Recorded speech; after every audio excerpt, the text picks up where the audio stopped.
बिस्मिल्लाहिर्रहमानिर्रहीम। अस्सलाम वालेकुम। आज मैं टूना फिश सैलड बनाना सिखाऊंगी। तो इसको बनाने के लिए हमें चाहिए टूना फिश का एक छोटा कैन जो कि 200 ग्राम का है, मायोनेज 4 टेबलस्पून भरकर, हरी प्याज जिसे बिल्कुल बारीक आमलेट स्टाइल में काट लीजिएगा 1 कप, उबले हुए अंडे 2 अदद, इन्हें भी आप बिल्कुल छोटा छोटा काट लीजिएगा, नमक हस्बे जरूरत, कुटी काली मिर्चें 1 टीस्पून भरकर, fresh lemon juice 2 tablespoon, gherkin 2 tablespoon यानी सिरके वाले छोटे कीड़े, इन्हें भी आप बिल्कुल बारीक चाप कर लीजिएगा।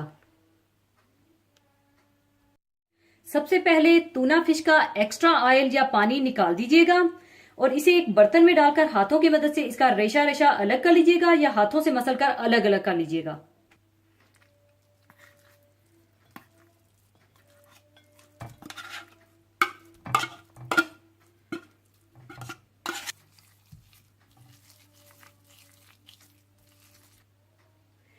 टूना फिश को हाथों से मसलने के बाद आप इसमें मायोनेज डाल लें और अच्छी तरह से मिला लें।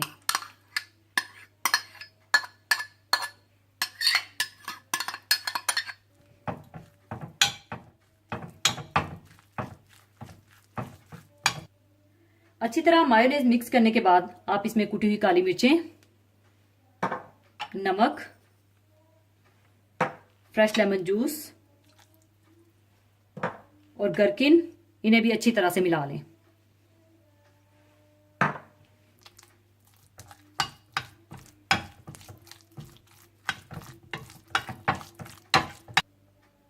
अच्छी तरह मिलाने के बाद आप इसमें उबले हुए अंडे और हरी प्याज डालकर अच्छी तरह से मिला लें।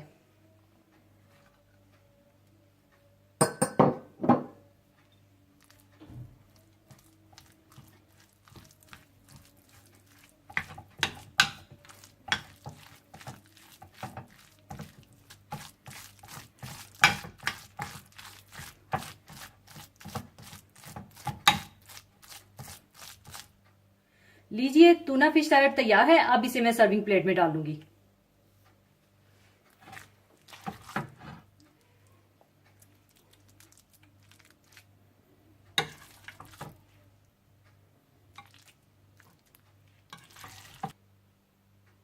लीजिए, टूना फिश सैलेड तैयार है। इसे आप चाहें तो सैंडविचेस में भी इस्तेमाल कर सकते हैं।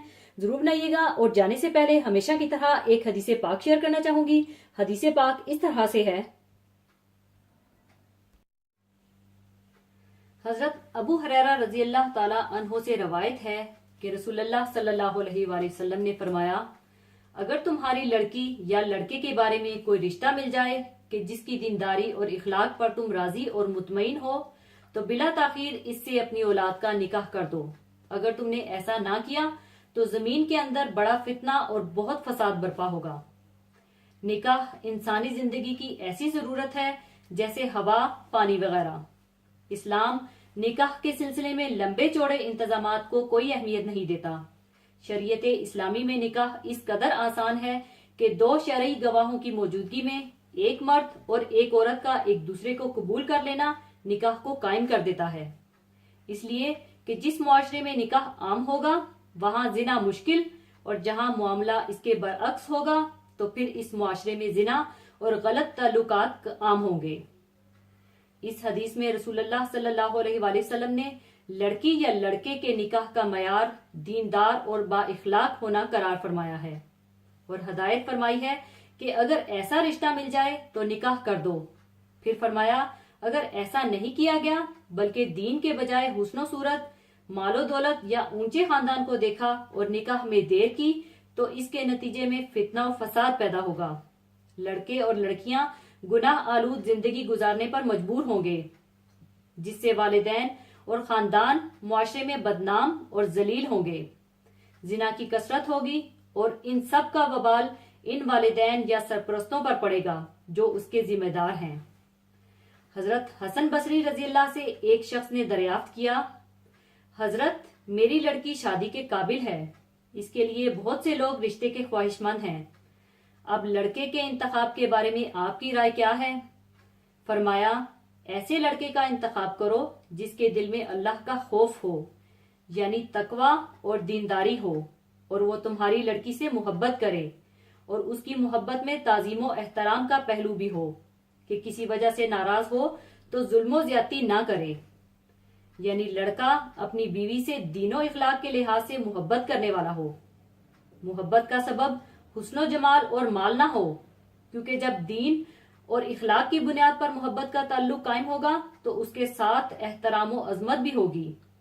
इसलिए गलतियों और कोताहियों पर तनबीह तो करेगा, जुल्म ना करेगा कि अल्लाह के सामने जवाबदही इसको ऐसा करने से रोकेगी। और अगर कहीं निकाह और मोहब्बत हुस्नो माल की बिना पर है तो इनके जाने से इसकी मोहब्बत में भी फर्क आएगा। और जब खौफे खुदा ना होगा तो फिर जुल्मो ज्यादती से इसको कौन सी चीज रोकेगी। रसूलुल्लाह सल्लल्लाहु अलैहि वसल्लम ने हजरत फातिमा रजी अल्लाह ताला अन्हा को सैयदना अली रजी अल्लाह ताला अन्हो के निकाह में दिया तो इस वक्त हजरत अली रजी अल्लाह के पास इल्म तकवा था, मगर दुनियावी मालो मता से वो फारिग थे। यहां तक कि रहाइश के लिए मकान तक न था। ऐसा नहीं कि शरीयत इस बात से रोकती है कि बेटी का रिश्ता करने से पहले लड़के के माली हालात को बिल्कुल पेशे नजर न रखा जाए। मकसद ये है कि अगर लड़के के पास इतने वसाइल होंगे कि अपनी बीवी के नान नफके का बार उठा सकता हो तो फिर इस बात को नहीं देखना चाहिए कि इसके पास गाड़ी, बंगला और बैंक बैलेंस कितना है। जब शादी का बुनियादी मयार तकवा और नेकी होगा तब ये जौहर और वस्फ उनकी औलाद में भी आएगा और इससे एक ऐसे मुआशरे की बुनियाद पड़ती है जिसका मयार इज्जत और शर्फ और सिर्फ नेकी और सलाह होगा, ना कि मालो दौलत। इसी के साथ मैं आपसे इजाजत चाहूंगी। अपना बहुत ख्याल रखिएगा, दुआओं में याद रखिएगा। अल्लाह हाफिज।